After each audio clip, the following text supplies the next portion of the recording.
Level 1, the August revelation. You're pulling up your tomato plants. End of season. September.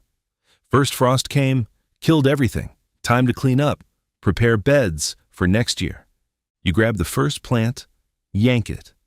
Nothing happens. It's stuck, really stuck.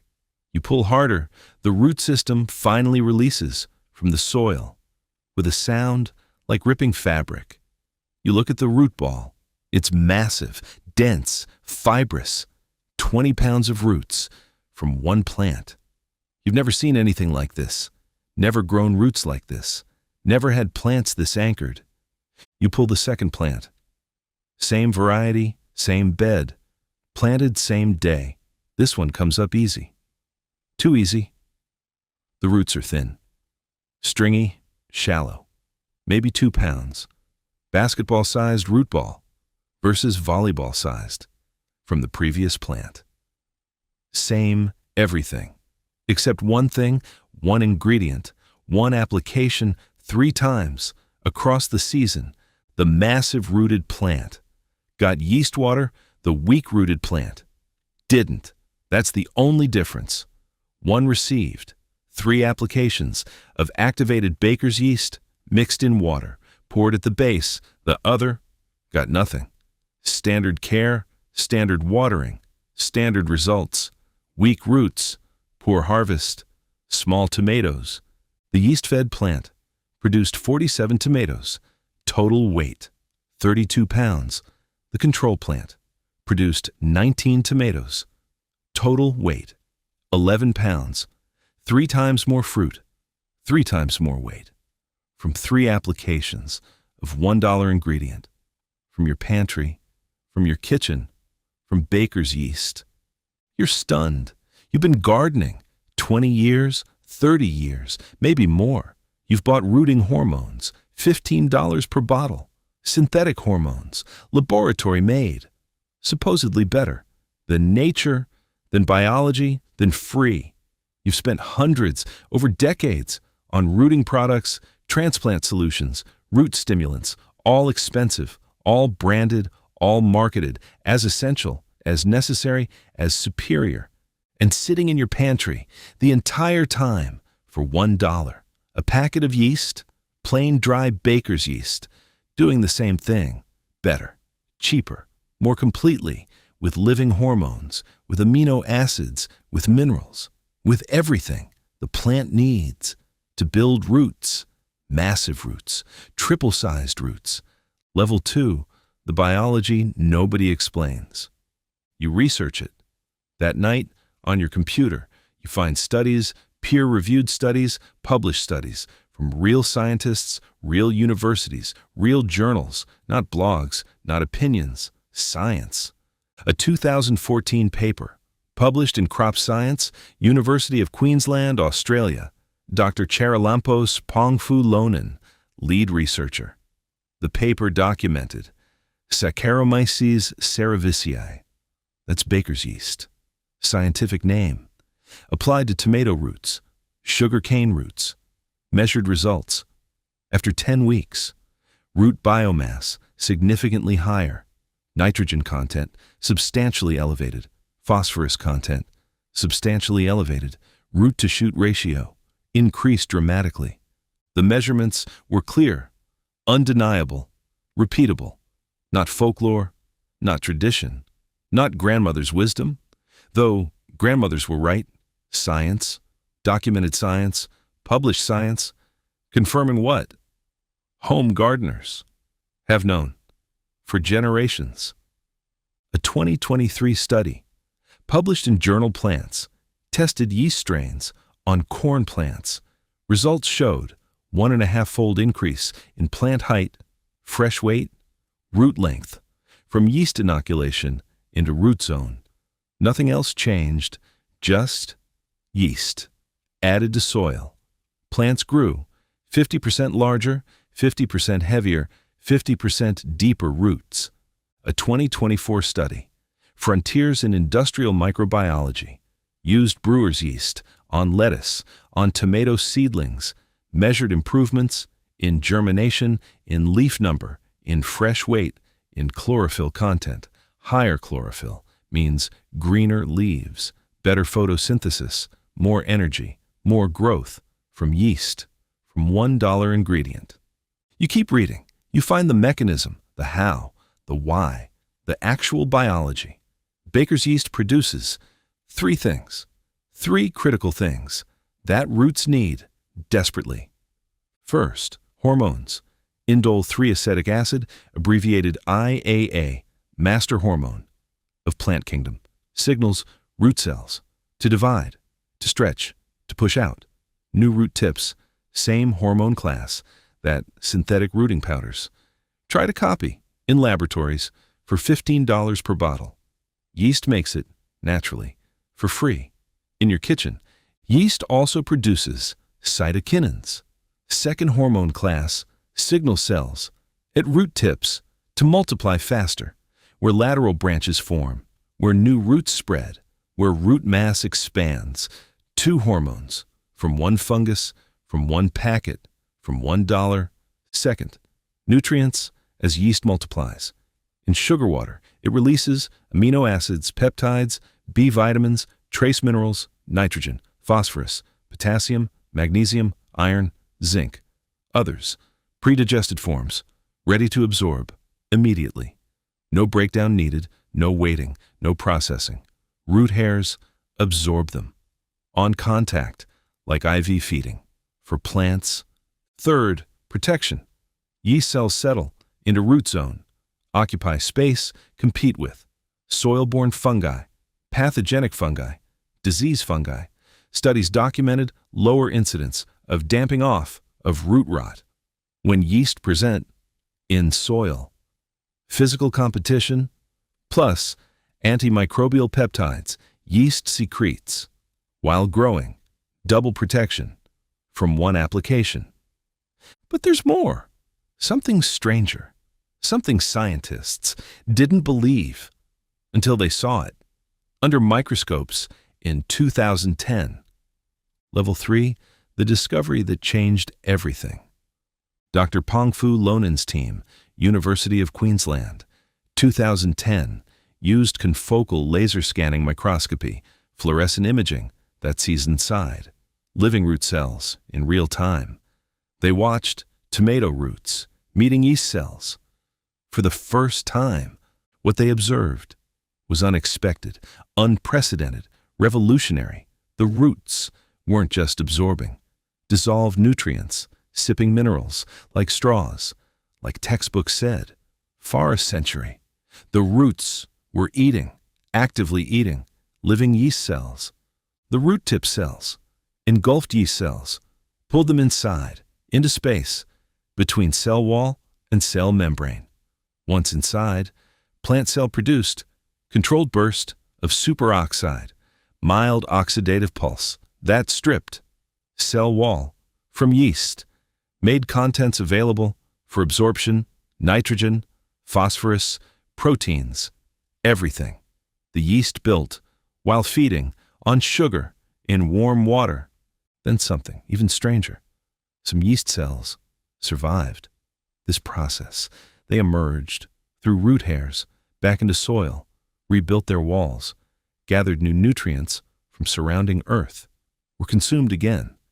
Later, again, cycle repeated multiple times. This process got a name, rhizophagy cycle. The word means root eating. Since 2010, dozens of studies confirm the cycle in monocots, in dicots, in vegetables, in grains, in dozens of plant species. What this means for you, for gardeners over 55, for anyone growing tomatoes, peppers, vegetables, is profound, revolutionary, transformative. A tomato root is not a drinking straw. It's an active harvester that pulls living organisms inside its tissue, extracts nutrients directly from them. Yeast happens to be one of few microorganisms common enough, safe enough, cheap enough that home gardeners can supply deliberately every season for less than $1. The plant does the rest. of the work on its own. You just provide. The yeast, the biology, does everything else. Level 4. Why garden centers don't sell it? You wonder, why isn't this on shelves, at garden centers, at big box stores, at nurseries, everywhere? If it works, this well, this cheap, this proven, why hide it? Why not sell it? Why not market it? The answer is physics, not conspiracy, not suppression. Physics and shelf life and profit margins. The moment baker's yeast is activated in warm water, it begins releasing carbon dioxide gas rapidly, continuously. Pressure builds inside sealed containers. Within 48 hours, a plastic bottle of living yeast solution would bulge, leak, burst on a warm shelf in a Texas warehouse in summer heat, anywhere. No preservative can lock the organism into stable state for 6 months on a shelf without killing the very thing that makes it useful. Bottled rooting products have to be dead, stable, shelf stable. This one has to be alive, active, living. That single fact is the entire reason it cannot sit on retail shelf. Plus, profit margin is essentially zero. A packet of yeast costs $1, makes 11 liters of root stimulant. That's 9 cents per liter. No company can make money selling that. No brand can market that. No store can stock that and make profit. So the recipe lives where it always lived, in kitchens made fresh, in 30 minutes, from start to finish, from pantry ingredients, from baker's yeast, from $1. Level 5, the 30-minute recipe. 3 ingredients, that's all. 1 liter non-chlorinated water, 2 tablespoons plain dry baker's yeast. That's 20 grams or 2 packets, 1 tablespoon plain white sugar. Any pantry, any town, any season. Total cost between 60 cents and $1, depending on yeast brand. Step 1, temperature. Critical step where most attempts fail quietly. Before starting, the water must be lukewarm, between 105 degrees Fahrenheit and 115 degrees Fahrenheit. That's the range for activating. Dry yeast, Bob's Red Mill, Fleischmann's, both publish same range. Simplest test. Without thermometer, touch jar side with back of wrist. Water should feel comfortable, slightly warm, not hot enough to flinch from. If steam is visible, rising from the surface, it's too hot. Yeast will die on contact. If water feels cool, yeast stays dormant. Brew will fail. Reliable method. For cooler kitchens, boil full kettle. Pour boiling water into clean glass jar. Let it sit on counter for 15 minutes. Temperature drops into safe range on its own, automatically, perfectly. Step 2, dissolving. Use glass jar, at least 1.5 liter capacity. Pour warm water in. Add 2 tablespoons. Yeast. Add 1 tablespoon. Sugar. Stir gently with clean spoon until everything dissolves into slightly cloudy beige solution. About the sugar. Important clarification. Plant roots have no use for refined sugar. Sugar is not for the plant. Sugar is wake-up signal for yeast. Without it, dry baker's yeast stays dormant, produces almost nothing. No hormones, no amino acids, no value. Sugar is consumed almost entirely by fungus.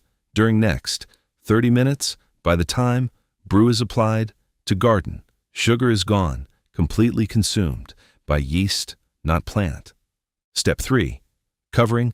Do not seal the jar with tight lid. As yeast wakes, it produces carbon dioxide gas. Sealed glass jar can crack within hours from pressure.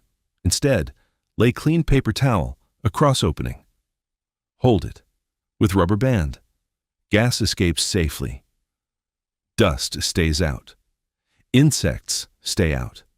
Jar needs to sit in dark, direct sunlight, delivers ultraviolet rays that damage yeast cells before they finish their work. Closed pantry shelf, kitchen cabinet, dark corner, under folded towel. Any works perfectly. Step 4. Waiting 30 to 40 minutes. During this time, yeast is multiplying rapidly, consuming sugar, releasing hormones, amino acids, B vitamins into water. Visible signs: the brew is ready. Foamy beige cap forming across the surface. Steady stream of tiny bubbles rising through liquid. Smell is mild, slightly bread-like, familiar to anyone who's proofed yeast for bread on a Sunday morning. When foam appears, concentrate is alive and ready. One final step before touching any plant. Level 6, dilution and timing. Concentrate is too strong to apply directly. Used at full strength, yeast population is dense enough to disrupt soil microbiome, stress fine roots through osmotic pressure, sudden pressure. Dilution is not optional, mandatory, critical, essential. Ratio is 1 to 10. Stir 1 liter of yeast solution into 10 liters, plain water, non-chlorinated, rainwater collected in clean barrel. Works beautifully. Tap water that sat uncovered in bucket 24 hours, allowing chlorine to evaporate. Works equally well. Result is 11 liters of finished, ready-to-use biostimulant applied to soil, not leaves, hormones, amino acids in this mixture, designed to work at root surface, not on foliage. Pour diluted solution slowly at plant base, soaking soil thoroughly to depth of 6 inches without flooding. For mature tomato plant or pepper plant, roughly 1 liter of diluted mix is sufficient. For seedlings or fresh transplants, single cup is enough. Timing is what separates casual trial from transformative one. This mixture is not weekly fertilizer. It's strategic biostimulant designed to hit 3 specific moments in plant's life when root growth matters most. First application at transplant. Moment young seedling moves from starter pot into open garden soil. It enters brief period of stress, flood of yeast-produced auxins delivered to root zone. At this moment, supports rapid lateral root expansion, noticeably reduces transplant wilt. Plants treated at transplant tend to hold their leaves firm through afternoon heat within first week, instead of drooping, instead of wilting, instead of struggling. Second application at first sign of flowering. This is moment when plant decides how much energy it can commit to fruit production. Strong expanded root system at this stage means more flowers held, fewer dropped, better pollination outcomes. Third application when first small fruits appear. Plant now needs to pull in heavy nutrient loads to swell each fruit to full size. Second wave of yeast supplied amino acids and minerals at this stage supports the demand without forcing plant to compete with itself. 3 applications spaced across season. That's an entire system. More frequent applications, risk shifting, soil microbial balance. Too far, one direction. Less than 3. Misses windows when it would make difference. Level 7, what actually happens. Week 1, after transplant application, you notice something subtle. The plant holds its leaves more firmly through afternoon heat, less wilting, less drooping, less stress, visible, measurable, real. Week 2, after transplant application, new lateral roots have established main stem, visibly thickens, plant looks sturdier, stronger, more anchored, more robust. Week 4, after first application, you apply. Second dose at flowering. First flowers are opening. You pour. 1 liter. Diluted yeast water at base of each plant. Slowly, thoroughly, soaking soil to 6 inches depth. Week 6, more flowers than usual. For this variety, for this plant, for this season, they're holding, not dropping, not aborting, setting fruit successfully, consistently, abundantly. Week 8, first small fruits appear, marble-sized tomatoes beginning to swell. You apply. 3rd dose, final application, 1 liter per plant, diluted at base into soil. Week 12, fruits are full-sized, heavy, abundant. Plant is still vigorous, still green, still producing, not yellowing, not declining, not dying back. Like usual, like previous years, like untreated plants in adjacent rows. End of season, September. You pull.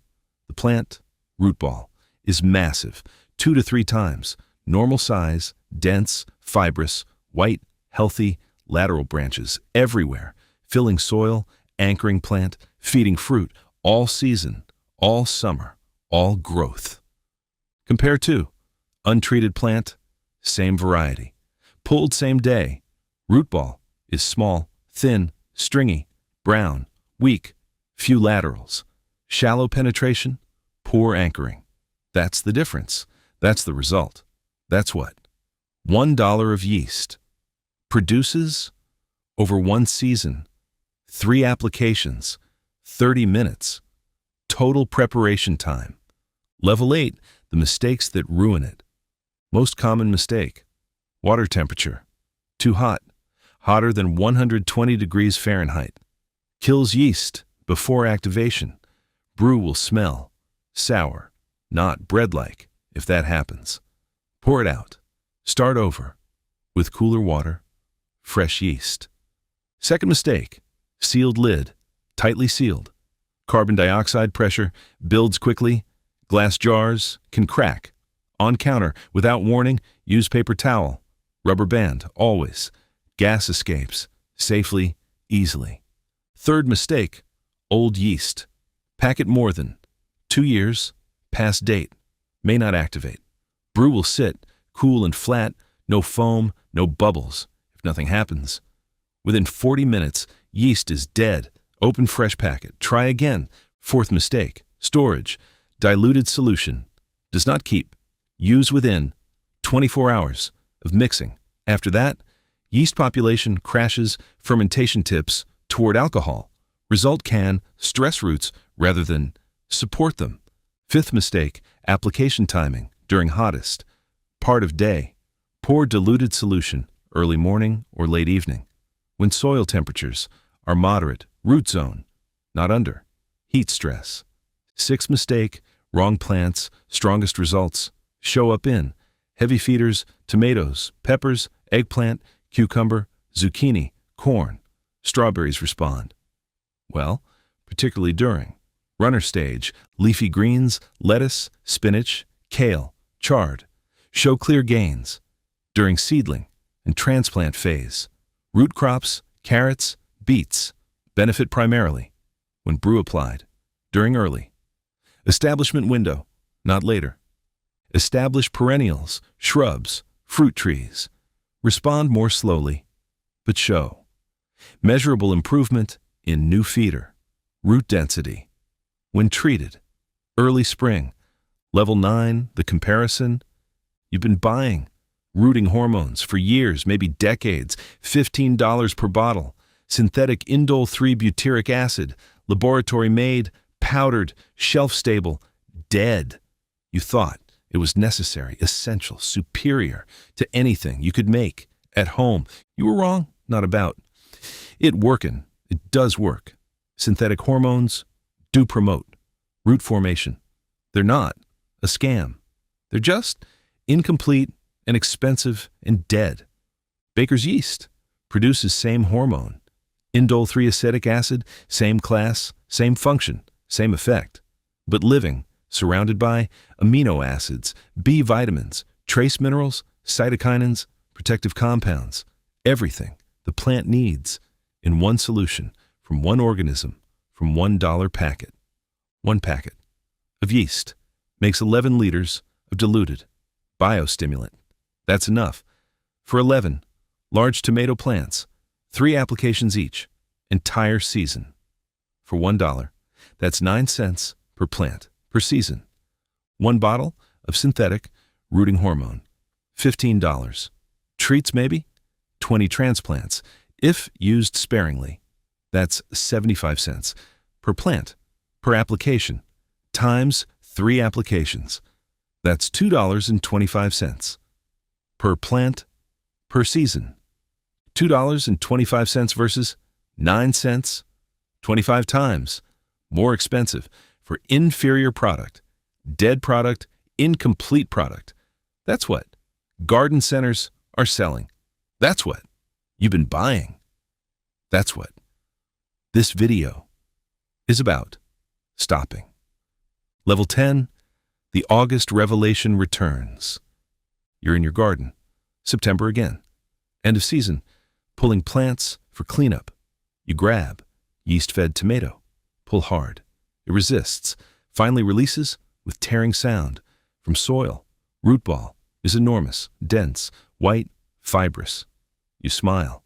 You knew it would be. This is your 3rd year using yeast water. Results are consistent, reliable, repeatable.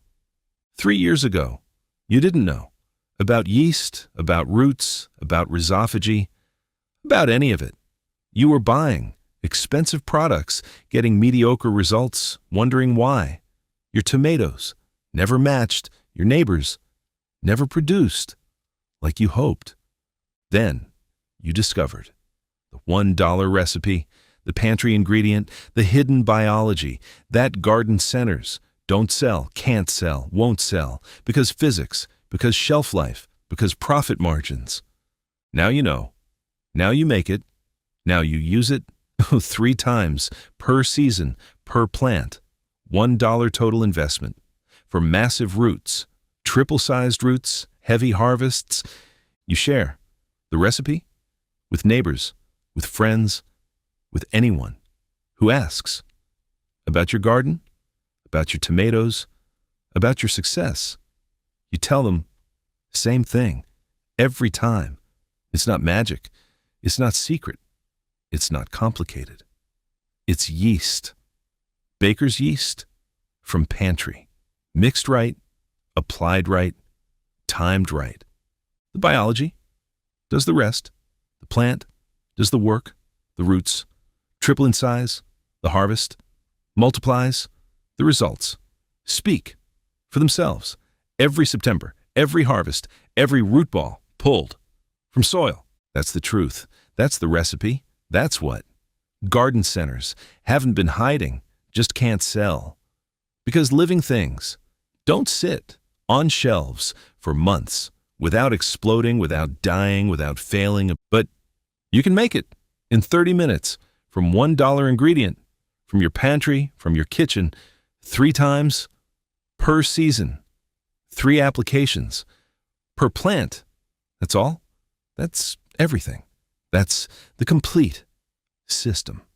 For triple-sized roots, for heavy harvests, for transformed gardens, from baker's yeast, from science, from biology, from nature, from what works, from what's proven, from what costs almost nothing and delivers everything.